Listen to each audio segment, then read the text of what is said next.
ഈ വരുന്ന കർക്കിടക മാസത്തില് ഇന്ന് വീഡിയോയിൽ പറയുന്ന 7 കാര്യങ്ങൾ ചെയ്താലേ നമുക്ക് നമ്മുടെ ശരീരം തന്നെ പുതുക്കി പണിയാനായിട്ട് സാധിക്കും. പക്ഷെ അത് തെറ്റായ രീതിയിൽ ചെയ്തു കഴിഞ്ഞാല് ഗുണത്തെക്കാൾ ഉപരി ദോഷമാണ് സംഭവിക്കുക. നിങ്ങളുടെ മനസ്സിൽ ചില സംശയങ്ങളൊക്കെ ഉണ്ടാവില്ലേ? അതായത് ഈ ഔഷധക്കഞ്ഞി, കർക്കിടക കഞ്ഞി മാത്രം കഴിച്ചാൽ മതിയോ? എണ്ണക്കുളി എല്ലാവർക്കും ചേരുവോ? എല്ലാ ശരീര പ്രകൃതിക്കാർക്കും അത് അനുയോജ്യമാണോ? ആർക്കൊക്കെ ചെയ്യാൻ പാടില്ല? ഈ സമയത്ത് കുടിക്കാനുള്ള വെള്ളം എങ്ങനെ തയ്യാറാക്കണം? എന്തെന്ത് ഔഷധങ്ങളിട്ട് കാച്ചിയ വെള്ളമാണ് ഈ സമയത്ത് കുടിക്കേണ്ടത്? ആയുർവേദ ഗ്രന്ഥങ്ങളെ അടിസ്ഥാനമാക്കിയിട്ട് ഈ പറഞ്ഞ സംശയങ്ങൾക്ക് എല്ലാം തന്നെ മറുപടി. യഥാർത്ഥ കർക്കിടക ചര്യ എന്താണെന്ന് നമുക്കിന്ന് മനസ്സിലാക്കാം. ഈ വീഡിയോ അവസാനം വരെ കാണുക. കാരണം നിങ്ങൾ പലരും ചെയ്തു പോരാറുള്ള പല തെറ്റുകളും നമുക്കിന്ന് തിരിച്ചറിഞ്ഞ് അതിനെ തിരുത്താനായിട്ട് ഈ വീഡിയോ മുഴുവൻ കണ്ടു കഴിഞ്ഞാൽ തീർച്ചയായിട്ടും സാധിക്കും. അതുകൊണ്ട് ശ്രദ്ധിച്ച് സ്കിപ്പ് ചെയ്യാതെ അവസാനം വരെ കാണുക. കണ്ടതിന് ശേഷം എല്ലാവർക്കും ഷെയർ ചെയ്ത് കൊടുക്കുക. വീഡിയോ ഉപകാരപ്പെടുന്നതാണെങ്കിൽ ഒന്ന് ലൈക്ക് ചെയ്യാനും കൂടെ ഓർമ്മിപ്പിക്കുകയാണ്. ഞാൻ ഡോക്ടർ സേവിയർ. പതിവ് പോലെ നമുക്ക് ഇന്നത്തെ വീഡിയോ ആരംഭിക്കാം. കേരളത്തില് കർക്കിടക മാസത്തിന് രാമായണ മാസം എന്ന പേരിലാണ് അറിയപ്പെടുന്നത്. എന്നാൽ ആയുർവേദത്തെ സംബന്ധിച്ച് ഇത് ശരീരത്തെ സംരക്ഷിക്കാനും ശരീരത്തിന്റെ രോഗപ്രതിരോധ ശേഷി വർദ്ധിപ്പിക്കാനും ഏറ്റവും പ്രാധാന്യമുള്ള ഒരു കാലഘട്ടമാണ്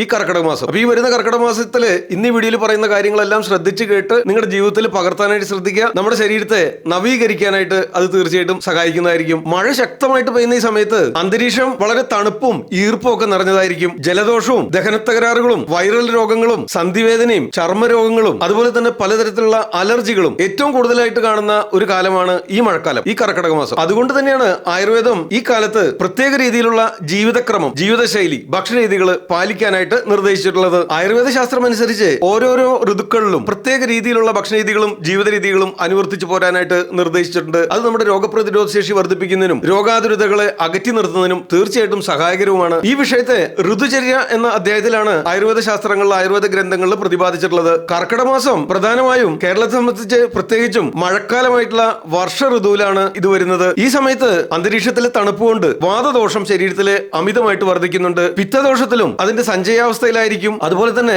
ജഠരാഗ്നി, ദഹനശക്തി ഈ സമയത്ത് വർദ്ധിച്ചോ കുറഞ്ഞോ കാണപ്പെടുന്നു. അതുകൊണ്ടാണ് പലതരത്തിലുള്ള ദഹനേന്ദ്രിയ വ്യൂഹവുമായി ബന്ധപ്പെട്ട് വരുന്ന രോഗാവസ്ഥകളും ഈ സമയത്ത് പിടിപെടാനായിട്ട് ഇടയാകുന്നത്. അപ്പൊ അതുകൊണ്ട് തന്നെ ഈ പറഞ്ഞ കാരണങ്ങൾ കൊണ്ട് ശരീരത്തിനുണ്ടാകാൻ സാധ്യതയുള്ള രോഗാവസ്ഥകളെ നിയന്ത്രിക്കുന്നതിനായിട്ടാണ് ഈ സമയത്ത് ഭക്ഷണരീതികളും ജീവിത രീതികളും പ്രത്യേകം ശ്രദ്ധിച്ച് സൂക്ഷിച്ചു വേണം പാലിക്കാനായിട്ട്. നിങ്ങൾക്ക് ഒരു സംഗതി അറിയോ? എന്തുകൊണ്ടാണ് ഈ കർക്കിടക മാസത്തിന് ഇത്ര പ്രാധാന്യം വരുന്നത്? വഴിയെ പറഞ്ഞുതരാം. അതായത് അമിതമായിട്ടുള്ള മഴവെള്ളം, സൂര്യപ്രകാശത്തിന്റെ കുറവ്, അമിതമായിട്ടുള്ള ഈർപ്പം, കാലാവസ്ഥയില് പെട്ടെന്നുണ്ടാകുന്ന മാറ്റം. അതായത് മുൻപത്തെ ചൂട് പിടിച്ച കാലാവസ്ഥയിൽ നിന്ന് പെട്ടെന്ന് മഴ പെയ്ത് അന്തരീക്ഷവും ശരീരവും തണുക്കുകയാണ്. അതുപോലെ തന്നെ ഈ സമയത്ത് നമ്മൾ കുടിക്കാനുള്ള വെള്ളമായാലും ജലാശയങ്ങളിലെ വെള്ളമൊക്കെ മലിനീകരിക്കപ്പെടുന്നതിനുള്ള സാധ്യത വളരെ കൂടുതലാണ്. ഇതെല്ലാം തന്നെ നമ്മുടെ ദഹനശക്തിയെ കാര്യമായിട്ട് ബാധിക്കുന്നുണ്ട്. ദഹനം ശരിയാവണം നടക്കാതെ വരുമ്പോൾ നമ്മുടെ ശരീരത്തിനകത്ത് ഒരു ആമാവസ്ഥ, ഒരു ടോക്സിസിറ്റി സംജാതമാകുന്നു. അത് പിന്നീട് ഇൻഫെക്റ്റഡ് ആയിട്ട് ശരീരത്തിന്റെ പല ഭാഗങ്ങളിൽ പലതരത്തിലുള്ള രോഗാവസ്ഥകൾ സംജാതമാകുന്നതിന് ഇടയാക്കുന്നു. ഈ ആമാവസ്ഥ വഴി ശരീരത്തിന് ക്ഷീണവും തളർച്ചയും അലർജിയും വയറുവേദനയും രോഗപ്രതിരോധ ശേഷി കുറവും സന്ധിവേദനകളും പലതരത്തിലുള്ള ചർമ്മരോഗങ്ങളും പലതരത്തിലുള്ള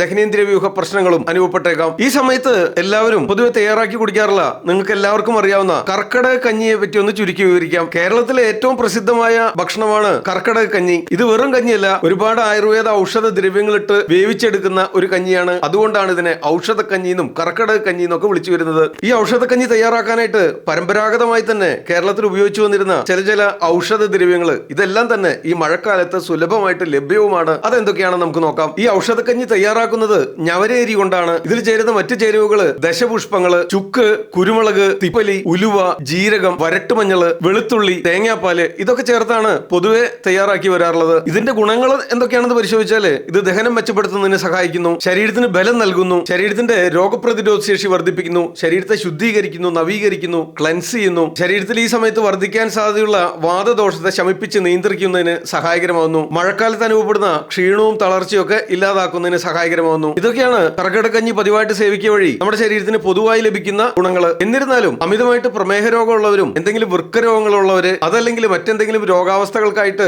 നിങ്ങളൊരു പ്രത്യേക ഡയറ്റ് ഫോളോ ചെയ്യുന്നവരാണെങ്കിലും തീർച്ചയായിട്ടും നിങ്ങളെ ചികിത്സിക്കുന്ന ഡോക്ടറുടെ അറിവോടും അനുവാദത്തോടും സമ്മതത്തോടും കൂടെ മാത്രമേ ഇത് ഉപയോഗിക്കാൻ പാടുള്ളൂ. ഈ കർക്കിടക മാസത്തില് നമുക്ക് കുടിക്കാനായിട്ട് വെള്ളം തിളപ്പിക്കുമ്പോൾ അതിലേക്ക് ചേർക്കാവുന്ന ചില ഔഷധ ദ്രവ്യങ്ങളും കൂടെ നമുക്ക് അറിഞ്ഞിരിക്കാം. കേരളത്തിലെ പാനജലം തയ്യാറാക്കാനായിട്ട് ഈ സമയത്ത് പൊതുവെ ഉപയോഗിച്ചു വരുന്നത് ചുക്കും ജീരകവും മല്ലിയും പതിമുഖവും കരിങ്ങാലിക്കാതലും രാമച്ചം കറുവപ്പട്ട ഏലക്ക ഇത്തരം സംഗതികളൊക്കെ ചേർത്താണ് പൊതുവെ ഈ സമയത്ത് കുടിവെള്ളം തയ്യാറാക്കുന്നത്. ഇത്തരത്തിലുള്ള ഔഷധങ്ങൾ ഇട്ട് തിളപ്പിച്ച വെള്ളം ഈ സമയത്ത് കുടിക്കാനായിട്ട് ഉപയോഗിക്കുന്നതുകൊണ്ട് ഉണ്ടാകുന്ന മെച്ചങ്ങൾ എന്തൊക്കെയാണെന്ന് വെച്ചാൽ പലതരത്തിലുള്ള ജലജന്യമായിട്ടുള്ള രോഗാവസ്ഥകൾ നമ്മളെ പിടിപെടുന്നത് തടയുന്നതിന് സഹായകരമാകുന്നു, ദഹനശക്തി മെച്ചപ്പെടുത്തുന്നതിന് സഹായകരമാകുന്നു, രോഗപ്രതിരോധ ശേഷി വർദ്ധിപ്പിക്കുന്നതിന് സഹായകരമാകുന്നു, തൊണ്ടയിലും കഫം വർദ്ധിച്ചും മൂക്കടപ്പും ജലദോഷവും ചുമയും ഇത്തരം രോഗാവസ്ഥകൾ തടയുന്നതിന് കുറയ്ക്കുന്നതിന് സഹായകരമാകുന്നു. അതുപോലെ ആമാശയത്തിനകത്ത് വാതദോഷം വർദ്ധിച്ചുണ്ടാകുന്ന ദഹന പ്രശ്നങ്ങൾ തടയുന്നതിനും സഹായകരമാകുന്നുണ്ട്. എന്നിരുന്നാലും ഈ പറഞ്ഞ എല്ലാ ഔഷധദ്രവ്യങ്ങളും ചേർത്ത് സ്ഥിരമായിട്ട് വെള്ളം കുടിക്കുന്നത് അത്ര അനുയോജ്യമായിരിക്കില്ല. നിങ്ങളുടെ ദേഹപ്രകൃതിക്ക് അനുസരിച്ചും നിങ്ങളുടെ ശരീരത്തിന്റെ ദോഷാവസ്ഥകൾക്കും രോഗലക്ഷണങ്ങൾക്കും അനുസരിച്ച് ഈ പറഞ്ഞ ദ്രവ്യങ്ങളിൽ നിന്ന് അനുയോജ്യമായവ തിരഞ്ഞെടുക്കേണ്ടതാണ്. അതിനായിട്ട് ഒരു ആയുർവേദ ഡോക്ടറെ കൺസൾട്ട് ചെയ്യാവുന്നതാണ്. അടുത്തതായിട്ട് നിങ്ങൾക്ക് എല്ലാവർക്കും അറിയാവുന്ന പോലെ ഈ കർക്കിടക മാസത്തില് പ്രത്യേകം ശീലിച്ചു പോരാറുള്ള ഒരു ചിട്ടയാണ്, ഒരു ചര്യയാണ് അഭ്യംഗം. അതായത് എണ്ണ തേച്ച് കുളി. ആയുർവേദ ശാസ്ത്രത്തില് എണ്ണയിട്ട് തടവുന്നതിന് അഭ്യംഗം എന്ന് സംസ്കൃതത്തിൽ വിളിച്ചിരിക്കുന്നു. ഇതുകൊണ്ടുള്ള പ്രയോജനങ്ങൾ എന്തൊക്കെയാണെന്ന് നമുക്ക് പരിശോധിക്കണം. സാധാരണയായിട്ട് ഇതിനായിട്ട് ഉപയോഗിക്കാറുള്ള എണ്ണകൾ ഏതൊക്കെയാണെന്ന് നമുക്കൊന്ന് അറിഞ്ഞിരിക്കാം. പൊതുവെ എള്ളെണ്ണ തേച്ച് കുളിക്കാറുണ്ട്. അതുപോലെ തന്നെ വാതഹര ഔഷധങ്ങൾ ഇട്ട് തയ്യാറാക്കിയിട്ടുള്ള തൈലയോഗങ്ങൾ, ധന്വന്തരം തൈലം, മഹാനാരായണ തൈലം, ക്ഷീരബല തൈലം, ഇതൊക്കെ തന്നെ പൊതുവെ ഉപയോഗിച്ചു വരാറുണ്ട്. ഇതിൽ നിന്നും നിങ്ങളുടെ ദേഹപ്രകൃതിക്കും രോഗാവസ്ഥകൾക്കും അനുയോജ്യമായവ ഒരു ഡോക്ടറെ കൺസൾട്ട് ചെയ്തതിനു ശേഷം തിരഞ്ഞെടുക്കേണ്ടതാണ്. ഇത്തരത്തില് നിത്യേന പതിവായിട്ട് എണ്ണ തേച്ച് കുളി ശീലിച്ചാല്, പ്രത്യേകിച്ച് ഈ കർക്കിടക മാസത്തിലെങ്കിലും നിങ്ങൾ ഇത് ശീലിക്കുകയാണെങ്കിൽ എന്താണ് പ്രയോജനമെന്ന് നമുക്കൊന്ന് അറിഞ്ഞിരിക്കാം. വാതദോഷത്തെ നിയന്ത്രിച്ചു നിർത്തുന്നു. സന്ധികൾ തോറും ഉണ്ടാവുന്ന വേദനയും നീർക്കെട്ടും നിയന്ത്രിക്കാനായിട്ട് സഹായകരമാകുന്നു. ഉറക്കം മെച്ചപ്പെടുത്തുന്നു. പേശികൾക്ക് ബലം നൽകുന്നു. ചർമ്മത്തെ സംരക്ഷിക്കുന്നതിനും സഹായകരമാകുന്നു. ഇതിനായിട്ട് തൈലങ്ങൾ എടുക്കുമ്പോൾ ഈ മഴക്കാലത്ത് പ്രത്യേകിച്ചും അത് ചെറുങ്ങനെ ഒന്ന് ചൂടാക്കിയതിനു ശേഷം കഴുത്തിന് കീഴെ ഒരു അരമണിക്കൂറോ 3/4 മണിക്കൂറോ തേച്ച് തലോടിയിരുന്നതിന് ശേഷം ചൂടുവെള്ളത്തിൽ കുളിക്കേണ്ടതാണ്. അടുത്തായിട്ട് നമുക്ക് ഈ സമയത്ത് നിങ്ങൾ കഴിക്കേണ്ടതായിട്ടുള്ള ഭക്ഷണങ്ങൾ എന്തൊക്കെയാണെന്ന് പറയാം. അതുപോലെ തന്നെ ഒഴിവാക്കേണ്ട ഭക്ഷണങ്ങൾ എന്തൊക്കെയാണെന്ന് നമുക്ക് അറിഞ്ഞിരിക്കാം. ഈ സമയത്ത് ഭക്ഷണം തീർച്ചയായിട്ടും ചൂടോട് കഴിക്കാനായിട്ട് ശ്രദ്ധിക്കുക. പുതുതായിട്ട് തയ്യാറാക്കിയ ഭക്ഷണങ്ങൾ മാത്രം കഴിക്കാനായിട്ട് ശ്രദ്ധിക്കുക. ഫ്രിഡ്ജിലൊക്കെ വെച്ച് പഴകിയ ആഹാര സാധനങ്ങൾ പൂർണ്ണമായിട്ടും ഒഴിവാക്കാനായിട്ട് ശ്രദ്ധിക്കേണ്ടതാണ്. പയറുവർഗ്ഗങ്ങൾ മിതമായിട്ട് ഉപയോഗിക്കാവുന്നതാണ്. ഇലക്കറികളും പഴങ്ങളും പച്ചക്കറികളും ധാരാളമായിട്ട് ഉപയോഗിക്കാവുന്നതാണ്. ഇഞ്ചി, വെളുത്തുള്ളി, കുരുമുളക്, ഇതൊക്കെ തന്നെ ആഹാര സാധനങ്ങൾ പാചകം ചെയ്യുമ്പോൾ അതിൽ ചേർക്കാവുന്നതാണ്. അതുപോലെ തന്നെ നിങ്ങൾ പ്രത്യേകം ശ്രദ്ധിച്ചിരിക്കേണ്ട ഒരു സംഗതി, ഈ സമയത്ത് വാദം വർദ്ധിക്കും എന്നുള്ളതുകൊണ്ട് നമ്മുടെ ദഹന പ്രക്രിയയെ അത് ബാധിക്കാൻ സാധ്യതയുണ്ട്. അതുകൊണ്ട് എളുപ്പം ദഹിക്കുന്ന നന്നായി പാചകം ചെയ്ത ആഹാര സാധനങ്ങൾ നന്നായി സമയമെടുത്ത് ചവച്ചരച്ച് ആ ഭക്ഷണത്തിൽ മാത്രം ശ്രദ്ധ കേന്ദ്രീകരിച്ചുകൊണ്ട് ഭക്ഷിക്കാനായിട്ട് ശ്രദ്ധിക്കേണ്ടതാണ്. ഈ സമയത്ത് രോഗപ്രതിരോധ ശേഷി പൊതുവെ കുറഞ്ഞിരിക്കുമെന്നുള്ളതുകൊണ്ട് ഇനി പറയുന്ന ഭക്ഷണ സാധനങ്ങൾ തീർച്ചയായിട്ടും ഒഴിവാക്കിയിരിക്കേണ്ടതാണ്. അതായത് ജങ്ക് ഫുഡ്, ബേക്കറി സാധനങ്ങൾ, അമിതമായിട്ടുള്ള മധുരപലഹാരങ്ങൾ, ഫാസ്റ്റ് ഫുഡ്, ജങ്ക് ഫുഡ്, എണ്ണയിലിട്ട് വറുത്ത സംഗതികൾ, വൃത്തിഹീനമായ സാഹചര്യങ്ങളിൽ തയ്യാറാക്കിയിട്ടുള്ള ഭക്ഷണങ്ങൾ, തണുപ്പിച്ച ആഹാരങ്ങൾ, ഫ്രിഡ്ജ് ഫ്രോസൺ ഫുഡ്, തണുപ്പിച്ച വെള്ളം കുടിക്കുന്നത്, ഇതൊക്കെ തന്നെ ഇക്കാലത്ത് തീർച്ചയായിട്ടും നിങ്ങൾ ഒഴിവാക്കിയിരിക്കേണ്ടതാണ്. അതുപോലെ തന്നെ ഉറക്കത്തിന്റെ കാര്യവും പ്രത്യേകം ശ്രദ്ധിക്കേണ്ടതാണ്. ഈ സമയത്ത് പകലൊക്കെ മൂടിപ്പതിച്ച് കിടന്നുറങ്ങാനായിട്ട് നല്ല സുഖം തോന്നുമായിരിക്കും. പക്ഷെ അത് ഒഴിവാക്കിയിരിക്കേണ്ടതാണ്. രാത്രി കാലങ്ങളിൽ കൃത്യമായിട്ട് ഒരു 8 മണിക്കൂർ ഉറങ്ങാനും ശ്രദ്ധിക്കേണ്ടതാണ്. ശരിയായ ഉറക്കം രോഗപ്രതിരോധ ശേഷി വർദ്ധിപ്പിക്കുന്നതിന് തീർച്ചയായിട്ടും സഹായകരമാണ്. വ്യായാമത്തെ പറ്റി പറയുമ്പോൾ ഈ മഴക്കാലത്ത് കർക്കിടക മാസത്തിൽ പ്രത്യേകിച്ചും വ്യായാമം ലളിതമാക്കാവുന്നതാണ്, ലഘുവാക്കാവുന്നതാണ്. കാരണം ശരീരത്തിൽ വാതദോഷം വർദ്ധിച്ചിരിക്കും എന്നുള്ളതുകൊണ്ട് ശരീരത്തിലെ ക്ഷീണവും തളർച്ചയും ആയാസവും ആലസ്യവും ഒക്കെ അനുഭവപ്പെടാൻ സാധ്യതയുള്ളതുകൊണ്ട് വളരെ ലഘുവായ വ്യായാമം, നടത്തം, യോഗ, പ്രാണായാമം, വളരെ ലൈറ്റ് ആയിട്ടുള്ള സ്ട്രെച്ചിങ് എക്സസൈസസ്, ഇതൊക്കെ നിങ്ങൾക്ക് ഫോളോ ചെയ്യാവുന്നതാണ്. സിവിയർ ആയിട്ടുള്ള സ്ട്രെസ്, കണ്ടിന്യൂസ് ഒരുപാട് സ്ട്രെയിൻ വരുന്ന ശാരീരിക ആയാസങ്ങൾ തീർച്ചയായിട്ടും ഈ മാസങ്ങളിൽ ഒഴിവാക്കിയിരിക്കേണ്ടതാണ്. അതുപോലെ നിങ്ങൾക്ക് ഒരു ആശുപത്രിയിലൊക്കെ അഡ്മിറ്റ് ആയിട്ട് വർഷത്തിലൊരിക്കൽ ഈ കർക്കിടക മാസത്തിൽ ഒരു പഞ്ചകർമ്മ ചികിത്സാ രീതികൾ സ്വീകരിക്കാനായിട്ട് സാധിക്കുമെങ്കിൽ തീർച്ചയായിട്ടും അത് നമ്മുടെ ശരീരത്തെ നവീകരിക്കുന്നതിന്, രോഗപ്രതിരോധ ശേഷി വർദ്ധിപ്പിക്കുന്നതിന്, രോഗാതുരതകളെ അകറ്റി നിർത്തുന്നതിനൊക്കെ തീർച്ചയായിട്ടും സഹായകരമായിരിക്കും. ഈ സമയത്ത് പൊതുവെ ചെയ്തു വരാറുള്ള പഞ്ചകർമ്മ ചികിത്സയുടെ ഭാഗമായിട്ട് അഭ്യംഗം, ഇലക്കിഴി, പൊടിക്കിഴി, വസ്തി, ഞവരക്കിഴി, ധാര, ഇത്തരത്തിലുള്ള പഞ്ചകർമ്മ ചികിത്സാ രീതികൾ ഒരു ഡോക്ടറുടെ മേൽനോട്ടത്തിൽ ഒരു ആശുപത്രിയിൽ അഡ്മിറ്റ് ആയതിനു ശേഷം ഈ സമയത്ത്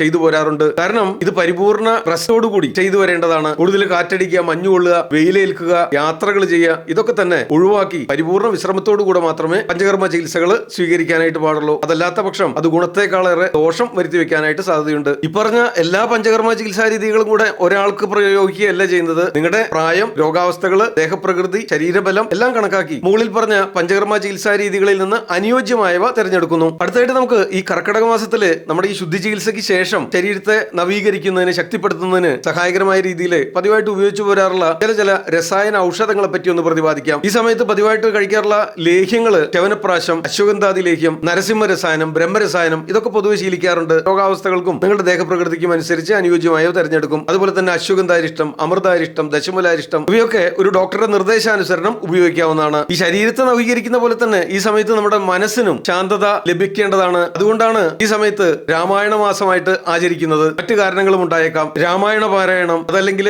നിങ്ങൾ വിശ്വസിക്കുന്ന വിശുദ്ധ ഗ്രന്ഥ പാരായണം, പ്രാർത്ഥന, ധ്യാനം, ശാന്തമായ ജീവിത രീതി, ഇവയൊക്കെ തന്നെ മാനസിക സമ്മർദ്ദം കുറയ്ക്കുന്നതിനും ഈ സമയത്ത് അനുഭവപ്പെടാറുള്ള മാനസിക ക്ഷീണം നിയന്ത്രിക്കുന്നതിനും നല്ല ഉറക്കം കിട്ടുന്നതിനും സഹായകരമാണ്. മനസ്സിന്റെ ആരോഗ്യം തീർച്ചയായിട്ടും ശരീരത്തിന്റെ ആരോഗ്യത്തെയും ബാധിക്കാറുണ്ട്. ഈ പറഞ്ഞ ചികിത്സാ രീതികളും ഔഷധങ്ങളും കുടിക്കാനുള്ള വെള്ളവും ഇതൊക്കെ തന്നെ പൊതുവെ കേരളത്തിൽ ശീലിച്ചു പോരാറുള്ളതാണ്, പരമ്പരാഗതമായി തന്നെ. പക്ഷെ എന്നിരുന്നാലും ഇനി പറയുന്നവര് തീർച്ചയായിട്ടും ഇത് ശ്രദ്ധാപൂർവ്വം ഒരു ഡോക്ടറുടെ നിർദ്ദേശാനുസരണം മാത്രമേ ഉപയോഗിക്കാൻ പാടുള്ളൂ. പ്രായമായവര്, കുട്ടികൾ, കുട്ടികള്, ഗർഭിണികള്, പ്രമേഹ രോഗികള്, വൃക്ക രോഗികള്, ഹൃദ്രോഗികള്, കരൾ സംബന്ധമായ രോഗാവസ്ഥകളുള്ളവര്, മറ്റെന്തെങ്കിലും രോഗാവസ്ഥകൾക്ക് സ്ഥിരമായിട്ട് മരുന്നുകൾ കഴിച്ചുകൊണ്ടിരിക്കുന്നവര്, ഇവരൊക്കെ തന്നെ തീർച്ചയായിട്ടും ഒരു ആയുർവേദ ഡോക്ടറെ കൺസൾട്ട് ചെയ്തിട്ട് നിങ്ങളുടെ ദേഹപ്രകൃതി അനലൈസ് ചെയ്ത്, നിങ്ങളുടെ ശരീരബലം അനലൈസ് ചെയ്ത്, നിങ്ങളുടെ രോഗാവസ്ഥകൾ പരിഗണിച്ചുകൊണ്ട് വേണം ഇത്തരം ചികിത്സാ രീതികൾ, ഔഷധങ്ങൾ, ഔഷധദ്രവ്യങ്ങൾ, ഭക്ഷണ രീതികൾ, ജീവിത രീതികൾ എല്ലാം തന്നെ തിരഞ്ഞെടുക്കുന്നതിനായിട്ട്. ഇനി ഏറ്റവും പ്രധാനപ്പെട്ട ഭാഗം, നിങ്ങളിൽ പലരും ചെയ്തു പോരാറുള്ള ചില തെറ്റുകളും നമുക്ക് അറിഞ്ഞിവിടെ തിരുത്താനായിട്ട് ശ്രമിക്കാം. അതായത് ഒരേ തരത്തിലുള്ള ഔഷധപാനീയം, ഒരേ തരത്തിലുള്ള ഔഷധദ്രവ്യങ്ങൾ ഇട്ട് മാത്രം കാച്ചിയ പാനജലം പതിവായിട്ട് വർഷങ്ങളോളം തുടർച്ചയായിട്ട് ശീലിക്കുക അത് അനുയോജ്യമല്ല. കാരണം നിങ്ങളുടെ ശരീരത്തെ ബാധിച്ചിട്ടുള്ള ദോഷാവസ്ഥകള്, രോഗാവസ്ഥകള്, അതുപോലെ തന്നെ കാലാവസ്ഥയും കൂടെ പരിഗണിച്ചുകൊണ്ട് വേണം നിങ്ങൾക്ക് കുടിക്കാനുള്ള പാനജലം തയ്യാറാക്കുന്നതിന്. തീർച്ചയായിട്ടും ഓരോരോ ഋതുക്കളിലും, ഒരു ഋതു 2 മാസക്കാലമാണ്, ഓരോ ഋതുക്കളിലും വ്യത്യസ്ത കാലാവസ്ഥയും ദോഷസ്ഥിതികളും രോഗ സാഹചര്യങ്ങളുമായിരിക്കും. അതിനെ തടയുന്നതിന് അനുയോജ്യമായ രീതിയിലുള്ള ഔഷധങ്ങളിട്ട് തിളപ്പിച്ച പാനജലമാണ് ഈ സമയത്ത് കുടിക്കേണ്ടത്. നിങ്ങൾ സ്വയമേവ ചികിത്സിക്കുന്നത് തീർച്ചയായിട്ടും അനുയോജ്യമായിരിക്കില്ല. കാരണം മേൽപ്പറഞ്ഞ സംഗതികളെല്ലാം തന്നെ വളരെ കാര്യമായിട്ട് പരിഗണിക്കേണ്ടതുണ്ട്. അതുപോലെ തന്നെയാണ് എല്ലാവർക്കും ഒരേ തരത്തിലുള്ള കർക്കിടക കഞ്ഞി കാര്യമായ ദോഷാവസ്ഥകളൊന്നും വരുത്തുന്നില്ലെങ്കിലും അതിന്റെ പ്രയോജനം വ്യത്യസ്തമായിരിക്കാം. അതുപോലെ തന്നെ നിങ്ങൾ ചെയ്തു വരാറുള്ള മറ്റൊരു തെറ്റാണ് ഒരേ തരം ഓയിൽ ഉപയോഗിച്ച് എല്ലാ രോഗികൾക്കും പതിവായിട്ട് അഭ്യംഗത്തിന് തിരഞ്ഞെടുക്കുന്നത്. തീർച്ചയായിട്ടും തെറ്റാണ്. 10, 80, 100 തരത്തിലുള്ള വ്യത്യസ്ത കോമ്പിനേഷനുകൾ ചേർത്ത് തയ്യാറാക്കിയിട്ടുള്ള ആയുർവേദ തൈലയോഗങ്ങൾ ലഭ്യമാണ്. ഇതൊക്കെ തന്നെ വ്യത്യസ്ത കണ്ടീഷൻസിലാണ് അപ്ലൈ ചെയ്യേണ്ടത്. അതുപോലെ ഈ സമയത്ത് നിങ്ങൾ ചെയ്തു പോരാറുള്ള 2 തെറ്റുകളാണ് നനഞ്ഞ വസ്ത്രങ്ങൾ, പൂർണ്ണമായിട്ട് കഴുകി ഉണക്കിയെടുക്കാത്ത വസ്ത്രങ്ങൾ ധരിക്കുന്നത്, പഴകിയ ആഹാര സാധനങ്ങൾ കഴിക്കുന്നതും നിങ്ങൾ ചെയ്തു പോരാറുള്ള ഒരു തെറ്റാണ്. ചുരുക്കി പറഞ്ഞാല് കർക്കിടക മാസത്തിൽ ശ്രദ്ധിക്കേണ്ടതായ ചില സംഗതികൾ: ദഹനശക്തി സംരക്ഷിക്കുക, അതിന് വിരുദ്ധമായിട്ടുള്ളത് ഒന്നും ശീലിക്കാതിരിക്കുക, ചൂടുള്ള ആഹാരം ഫ്രഷായിട്ട് പ്രിപ്പയർ ചെയ്ത ഓർഗാനിക് ഫുഡ് കഴിക്കാനായിട്ട് ശ്രദ്ധിക്കുക, തിളപ്പിച്ച ഔഷധജലം മാത്രം കുടിക്കുന്നതിന് ശ്രദ്ധിക്കുക, നിത്യേന അനുയോജ്യമായ തൈലം ഉപയോഗിച്ചുള്ള അഭ്യംഗവും ഔഷധദ്രവ്യങ്ങളിട്ട് തിളപ്പിച്ച വെള്ളം കൊണ്ട് സഹിക്കാവുന്ന ചൂടോടെ കുളിക്കാനായിട്ട് ശ്രദ്ധിക്കുക. പൊതുവെ കരിനൊച്ചിയിലെയും വാദംകൊല്ലിയിലെയും കുറുന്തോട്ടി വേരും ആവണക്കിലെയും ഒക്കെ ഇട്ട് തിളപ്പിച്ച വെള്ളം കുളിക്കാനായിട്ട് ഉപയോഗിക്കാറുണ്ട്. നിങ്ങൾക്ക് എന്തെങ്കിലും ചർമ്മരോഗങ്ങൾ ഉള്ളവരാണെങ്കിൽ പച്ചമഞ്ഞളും ആര്യവേപ്പിലേക്ക് ചതച്ചിട്ട് വെന്ത വെള്ളം കുളിക്കാനായിട്ട് എടുക്കാവുന്നതാണ്. വ്യായാമം ലഘുവായി മാത്രം, അതും നിത്യേന ആവശ്യമാണ്. യോഗ, മെഡിറ്റേഷൻ, പ്രാണായാമം ഇതിനൊക്കെ പ്രാധാന്യം വളരെ കൂടുതലാണ്. ശരിയായ ഉറക്കശീലം പാലിക്കുക. രാത്രികാലങ്ങളിൽ ഒരു 10 മണി മുതൽ രാവിലെ 6 മണി വരെ ഒരു 8 മണിക്കൂർ ഉറങ്ങുന്നിടന്ന് ഉറപ്പുവരുത്തുക. അതുപോലെ തന്നെ വളരെ ലേറ്റ് ആയിട്ട് കിടക്കുന്നത് ഒഴിവാക്കുക, വളരെ വൈകി ഉണരുന്നത് ഒഴിവാക്കുക, പകൽ സമയത്ത് ഉറങ്ങുന്നതും ഒഴിവാക്കേണ്ടതാണ്. വർഷ ഋതു എന്നതുകൊണ്ട് ആയുർവേദ ഗ്രന്ഥങ്ങൾ ഉദ്ദേശിച്ചിട്ടുള്ളത് ഏകദേശം 2 മാസക്കാലമാണ്. ഈ 2 മാസക്കാലമെങ്കിലും ഈ മേൽപ്പറഞ്ഞ സംഗതികളെല്ലാം തന്നെ നിങ്ങൾക്ക് ശ്രദ്ധിക്കാവുന്നതാണ്. അത് നിങ്ങളുടെ രോഗപ്രതിരോധ ശേഷി വർദ്ധിപ്പിക്കുന്നതിനും ശരീരത്തിന് ബലം കിട്ടുന്നതിനും രോഗാദരിദ്രകളെ അകറ്റി നിർത്തുന്നതിനും തീർച്ചയായിട്ടും സഹായകരമാണ്. ഇതുമായി ബന്ധപ്പെട്ട് നമ്മൾ മുൻപ് ചെയ്തിട്ടുള്ള വീഡിയോകളുടെ ലിങ്ക് ഇവിടെ കൊടുക്കുന്നുണ്ട്, നിങ്ങൾക്ക് കയറി കാണാവുന്നതാണ്. ഇത്തരം അറിവുകൾ പതിവായിട്ട് ലഭിക്കാനായിട്ട് ഈ ചാനൽ സബ്സ്ക്രൈബ് ചെയ്യാവുന്നതാണ്. നിങ്ങളുടെ അഭിപ്രായങ്ങളും നിർദ്ദേശങ്ങളും സംശയങ്ങൾ കമന്റുകളായിട്ട് രേഖപ്പെടുത്തുക. മറ്റൊരു വീഡിയോയിൽ വീണ്ടും കാണാം. തൽക്കാലം നിർത്തട്ടെ. നന്ദി, നമസ്കാരം. ഞാൻ ഡോക്ടർ സേവ്യർ. ആദ്യം ആയുർവേദം.